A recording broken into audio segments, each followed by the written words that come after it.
Hello mga kanegosyo! I'm Gima Nasayaw, your master merchant of ATM POS machine.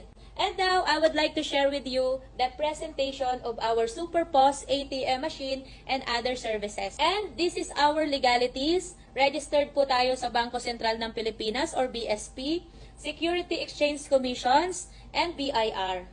And finally, an ATM that can fit in your hand with our SuperPOS ATM machine cash withdrawals.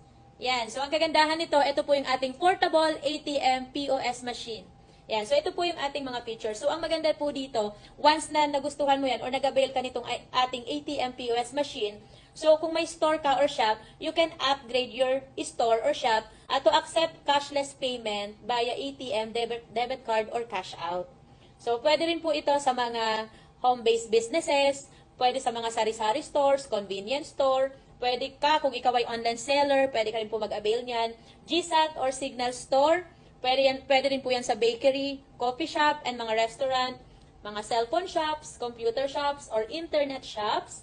Pwede rin yan sa printing shop, laundry shop, motor parts and accessories, gasoline station, and so on. So, ibig sabihin, lahat ng klase na micro, small, medium, and big businesses, pwedeng-pwede ka pong makapag-avail ng ating Super POS ATM machine.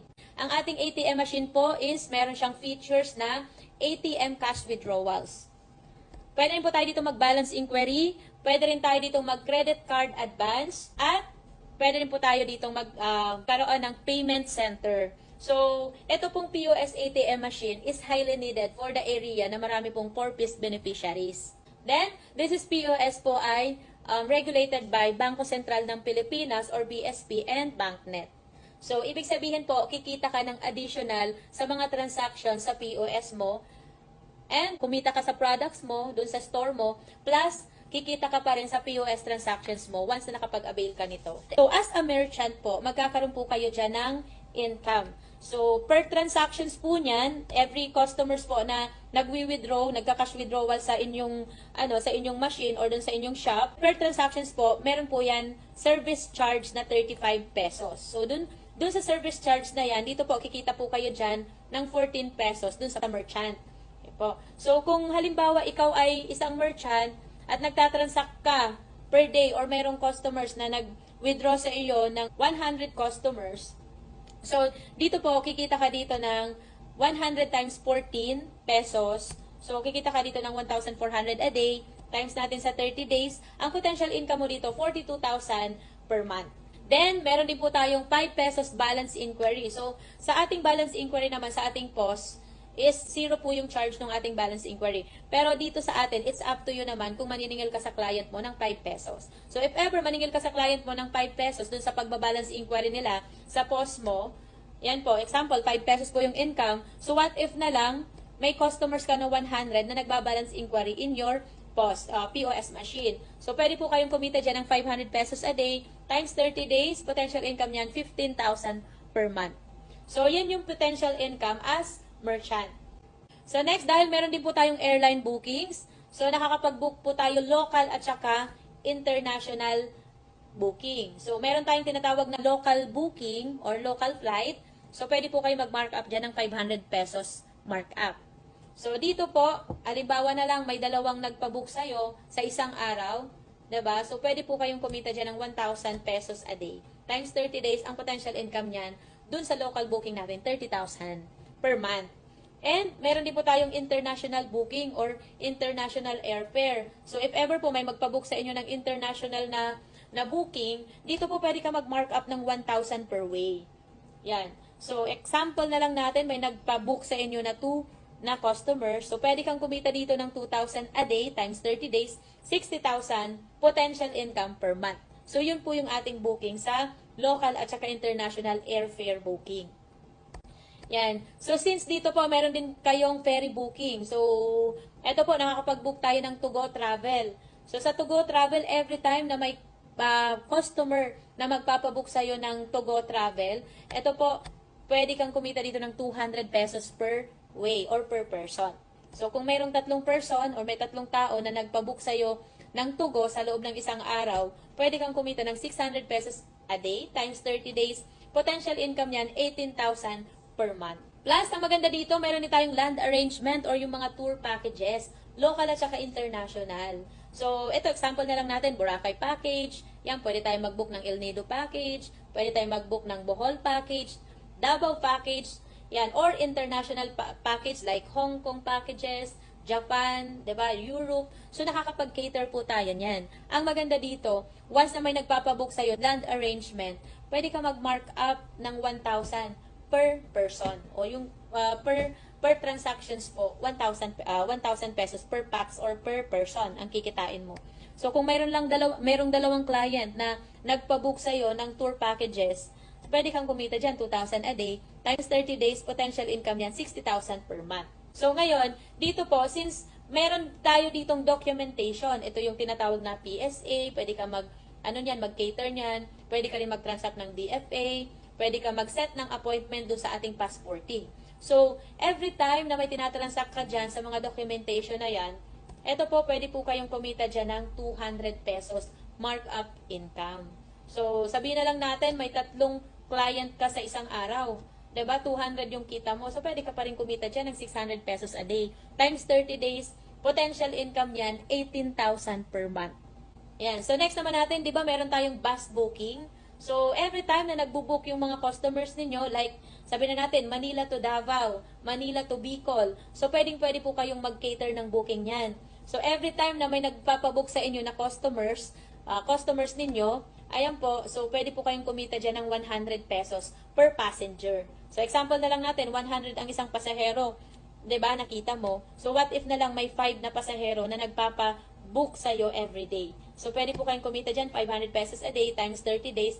Ang potential income po niyan, 15,000 potential income per month. So, magkano nga ba yung ating ATM portable machine? So, meron tayong complete package worth 49,998 only. So, once nagkabil po kayo ng complete package worth 49,998, magkakaroon po kayo ng portable wireless ATM unit. Magkakaroon din po kayo dito ng 15,000 na wallet fund. Magkakaroon ka rin dito ng travel and tours na may local at saka international booking. Magkakaroon ka rin dito ng bills payment na may more than 500 billers. Magkakaroon ka rin dito ng GCash negosyo na naka 500k limit per month. Magkakaroon ka rin dito ng remittance, yung ating Maya negosyo, local at saka international. Magkakaroon ka rin dito ng e-loading na may load to all network. Magkakaroon ka rin dito ng online store na pwede kang mag-upload up to 1,000 products. Magkakaroon din po kayo dito ng 300 retailer activation pins worth 60,000 pesos. And load wallet supplier ka din sa buong Pilipinas. Plus, meron kang 5 pieces thermal paper, 3 pieces big tarpaulin, magkakaroon ka rin ng manual guide and personal na website. So, dun sa complete package na 49,998, ang return of investment nito is 75,000 pesos. Dito naman, meron naman po kayo ditong pagpipilian na all-in-one package. Ayan, ang all-in-one package po natin is worth 34,998. So, mag-i-invest lang po kayo ng 34,998 and ito naman po yung kasama sa all-in-one package natin. So, magkakaroon po kayo dito ng portable ATM unit. Magkakaroon din po kayo dito ng 500 pesos initial load wallet. Magkakaroon ka rin dito ng 200 activation pins worth 40,000 pesos. And magkakaroon ka dito ng load to all network or loading business. Magkakaroon ka rin dito or ikaw na rin yung magiging load wallet supplier in your area. Meron din po itong Maya negosyo or yung ating remittances, local and international. Meron ka na rin ditong bayad center or bills payment, more than 500 billers, pwede pong i-cater or i-transact. And online store, sabi ko nga dun sa ating online store, pwede kang makapag-post or makapag-upload up to 1,000 products. And GCash negosyo, yung ating 500k limit na GCash cash in, cash out. Plus, meron din po kayong tarpaulin and then the manual guide and then the personal na website. Yung all-in-one package natin na 34,998, ang return of investment nito is 40,500 pesos. Ayan, so meaning naka all-in-one package ka na with portable ATM machine with services. So ang return of investment po niyan is 40,500 pesos. And so next naman natin, if gusto nyo naman po ng portable ATM package, ito po yung pangatlong package namin. Nagkakahalaga po ito ng 29,998 only. So dito po, once na nag-invest po kayo, portable ATM package worth 29,998, magkakaroon po kayo dito ng portable ATM unit. Plus, meron din po kayong free na 5 pieces thermal paper. Meron kayong mga customer's assistant, may free training and technical, may big tarpaulin, free shipping nationwide, 200 retailer activation pins for free, worth 40,000 pesos, and yung function syempre ng ating POS ATM machine, meron kayo ditong ATM cash withdrawal, balance inquiry, credit card advance, QR code pay, and then the payment method. So sa halagang 29,998 na ipinuhunan mo, ang return of investment nito is 40,000 pesos. O diba? So yun yung kagandahan po sa ating portable ATM unit. So yung ating mga all-in-one package or yung complete package natin, napakaganda po nito kasi yung ating unit is hindi mo na kailangan dito ng quota or cash van. Makakapag-start ka na ng lifetime business sa inyong lugar. At ito naman ang nagtiwala at nag-avail sa amin mga partners natin na merchant. Ayan. So maganda po dito, kahit ikaw ay may store, may tindahan ka, mayroon kang grocery, may restaurant ka, pwede mo pong ilagay yung ating ATM Super POS machine kasi sobrang convenient na siya gamitin. Lalong-lalo na napaka-advantage nito dun sa mga lugar na malalayo sa bayan. So, chances mo na yun na magkaroon ka ng ATM POS dyan sa area mo para nang sa ganon, yung mga client, hindi na sila pupunta ng bayan para mag-withdraw ng cash, di ba? Para mag-balance inquiry, para magbayad ng bills, para magpabook ng kanilang mga airline. Diba? So, ikaw pa lang na nasa community at meron kang ganyan na business dyan, yung ating one-stop shop and application, pwedeng-pwede na po kayong mag-transact anytime. Yan. So, yun po yung napakagandang business natin na kahit saan pwede mo siyang gawin. So, di ba? Ang maganda dito, yung ating POS ATM machine, pwede mo siyang gamitan ng data or internet. Or if ever naman na pwede mo siyang dalahin, pwede mong i-connect siya dun sa iyong SIM card. So, pwede ka mag-transact doon ng ATM cash withdrawals gamit-gamit po yung inyong data. Okay? So, ganun po kaganda yung ating POS ATM machine. Ayan, ngayon, na-share ko na po sa inyo yung napakagandang business and opportunity and I hope po na na-educate kita dun sa i-share ko sa inyo na business. No? God bless and more.